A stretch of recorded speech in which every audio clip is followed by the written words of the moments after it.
हरे कृष्णा प्रिय भक्तों, आज हम श्रीमद् भगवद गीता के पहले अध्याय के 26वां व 27वां श्लोक का पाठ करेंगे। आइए पहले भगवान का ध्यान करेंगे इन मंत्रों के द्वारा। ओम श्री परमात्मने नमः। ओम पूर्णमदः पूर्णमिदं पूर्णात् पूर्णमुदच्यते पूर्णस्य पूर्णमादाय पूर्णमेवावशिष्यते। श्रीमद्भगवद्गीता। गजाननं भूतगणाधिसेवितं कपितजम्बुफलचारुभक्षणम् उमासुतं शोकविनाशकारिकं नमामि विघ्नेश्वरपादकपङ्कजं।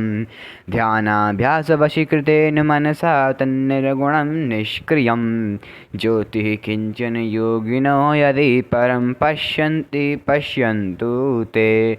अस्माकं तु तदेव लोचनचमत्काराय भूयाच्चिरं कलिन्दे पुलिनोदरे किमपि यन्निलम्महो धावति।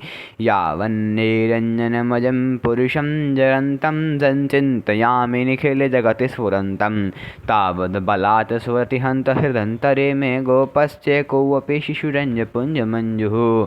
न विद्यां येषां शरणमपि षण्णश्च गुणाः परित्यक्ता लोकैरपि वृजनयुक्ताः श्रुतिजडाः शरण्यं यं ते अपि प्रसिद्धगुणमाश्रित्य सुजना विमुक्तास्तं वन्दे यदुपतिमहं कृष्णममलजं।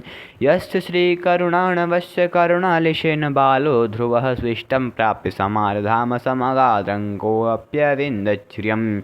याता मुक्तिमजामिलादिपतिताः शैलोऽपि पूज्यो भवत् तं श्रीमाधवमाश्रितेष्टदमहं नित्यं शरण्यं भजे। वसुदेवसुतं देवं कंसचारुणमर्दनं देवकी परमानन्दं कृष्णं वन्दे जगद्गुरुं।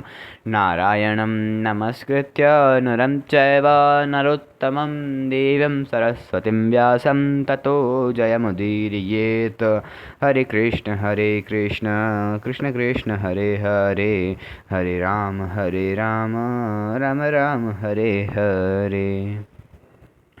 पूर्व श्लोक में भगवान ने अर्जुन से कुरुवंशियों को देखने के लिए कहा। उसके बाद क्या हुआ इसका वर्णन संजय आगे के श्लोकों में करते हैं।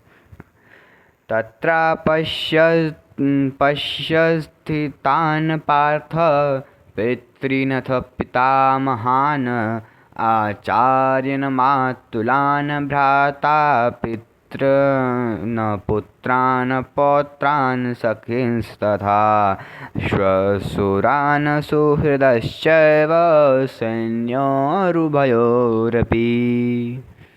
इस श्लोक का शब्दार्थ। अथ उसके बाद पार्थ प्रथानंदन अर्जुन ने तत्र उन उभयोः दोनों एव ही सैन्योः सेनों में स्थित पितॄन् पिताओं को पितामहों को आचार्यों को मातुलान मामाओं को भ्रातॄन् भाइयों को पुत्रान् पुत्रों को पौत्रान् पौत्रों को तथा सखीन मित्रों को श्वशुरान् ससुरों को च और सुहृदों को अपि भी अपश्यत देखा। इस श्लोक की व्याख्या। तत्र पश्यत् स्थितान् पार्थ पितॄनथ पितामहान् आचार्यान् मातुलान् भ्रातॄन् पुत्रान् पौत्रान् सखींस्तथा श्वशुरान् सुहृदश्चैव सैन्योरुभयोरपि। व्याख्या कुछ इस प्रकार है। जब भगवान ने अर्जुन से कहा कि इस रणभूमि में इकट्ठे हुए कुरुवंशियों को देख, तब अर्जुन की दृष्टि दोनों सेनाओं में स्थित अपने कुटुंबियों पर गई। अर्थात उन्होंने देखा कि उन सेनाओं में युद्ध के लिए अपने अपने स्थान पर भूरिश्रवा आदि पिता आदि भाई खड़े हैं। उन्होंने देखा कि उन सेनाओं में युद्ध के लिए अपने अपने स्थान पर भूरिश्रवा आदि पिता के भाई खड़े हैं, जो कि मेरे लिए पिता के समान हैं। भीष्म, सोमदत्त आदि पितामह खड़े हैं। द्रोण, कृप आदि आचार्य, विद्या पढ़ाने वाले और कुलगुरु खड़े हैं। पुरोहित, कुंती, भोज, शल्य, शकुनी आदि मामा खड़े हैं। भीम, दुर्योधन आदि भाई खड़े हैं। अभिमन्यु, घटोत्कच, लक्ष्मण जो कि दुर्योधन का पुत्र है आदि मेरे और मेरे भाइयों के पुत्र खड़े हैं। लक्ष्मण आदि के पुत्र खड़े हैं जो कि मेरे पौत्र हैं। दुर्योधन के अश्वत्थामा आदि मित्र खड़े हैं और ऐसे ही अपने पक्ष के मित्र भी खड़े हैं। द्रुपद, शैब्य आदि ससुर खड़े हैं। बिना किसी हेतु के अपने अपने पक्ष का हित चाहने वाले सात्यकी, कृतवर्मा आदि सुहृद भी खड़े हैं।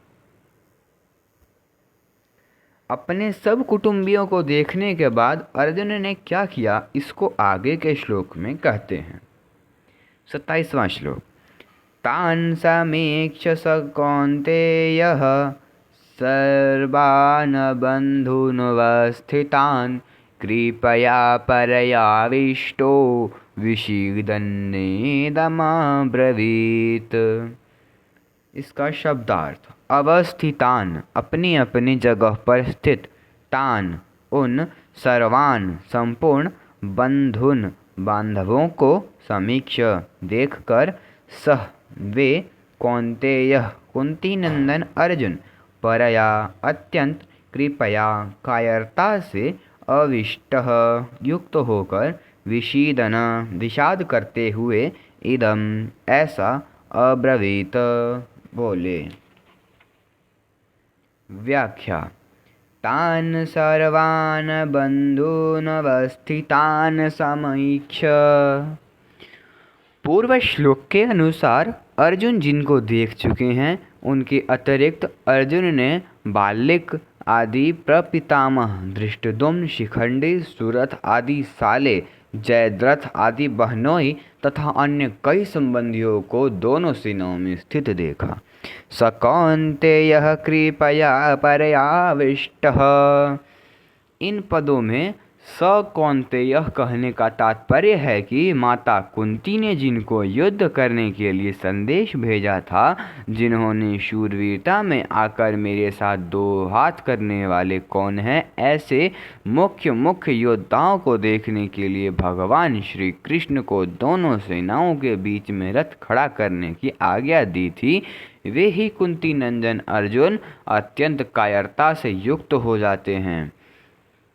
दोनों ही सेनाओं में जन्म के और विद्या के संबंधी देखने से अर्जुन के मन में यह विचार आया कि युद्ध में चाहे इस पक्ष के लोग मरे चाहे उस पक्ष के लोग मरे, नुकसान हमारा ही होगा, कुल तो हमारा ही नष्ट होगा, संबंधी तो हमारे ही मारे जाएंगे।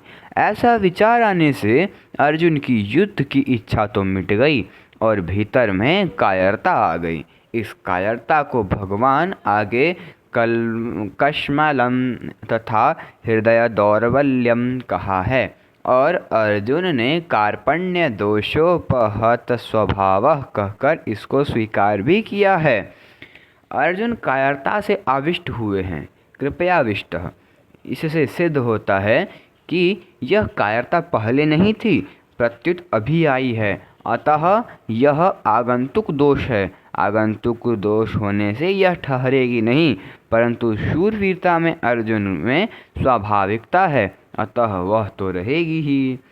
अत्यंत कायरता है, बिना किसी कारण निंदा, तिरस्कार, अपमान करने वाले, दुख देने वाले, वैर भाव रखने वाले, नाश करने की चेष्टा करने वाले दुर्योधन, दुशासन, शकुनी आदि को अपने सामने युद्ध करने के लिए खड़े देखकर भी उनको मारने का विचार न होना, उनका नाश करने का उद्योग न होना, यह अत्यंत कायरता रूप दोष है।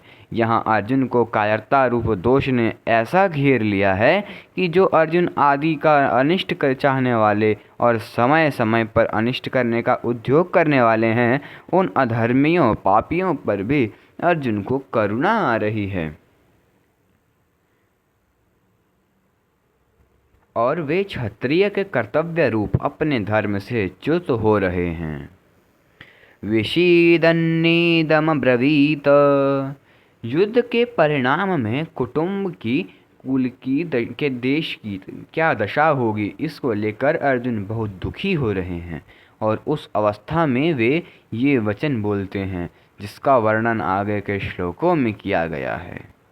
अब हम अगली वीडियो में जिन श्लोकों को पढ़ेंगे वह पहले अध्याय के 28, 29 व 30वां श्लोक है, जो कि इस प्रकार है। अर्जुन उवाच दृष्ट्वेवं स्वजनं कृष्ण योयोत्सं समुपस्थितं सीदन्ति मम गात्राणि मुखं च परिशुष्यति वेपथुश्च शरीरे मे रोमहर्षश्च जायते गाण्डीवं स्त्रंसते हस्तात्वक्चैव परिदम्हते न च शक्नोम्यवस्थातुं भ्रमतीव च मे मनः। हरे कृष्ण कृष्ण कृष्ण हरे हरे, हरे राम राम राम हरे हरे। अगर अभी तक आप लोगों ने वीडियो को लाइक नहीं किया तो लाइक कर लें, चैनल को सब्सक्राइब नहीं किया तो सब्सक्राइब कर लें, और अगर आपने पिछले श्लोकों को नहीं सुना है तो डिस्क्रिप्शन बॉक्स में उनका लिंक है, आप वहां से सुन सकते हैं। हरे कृष्णा।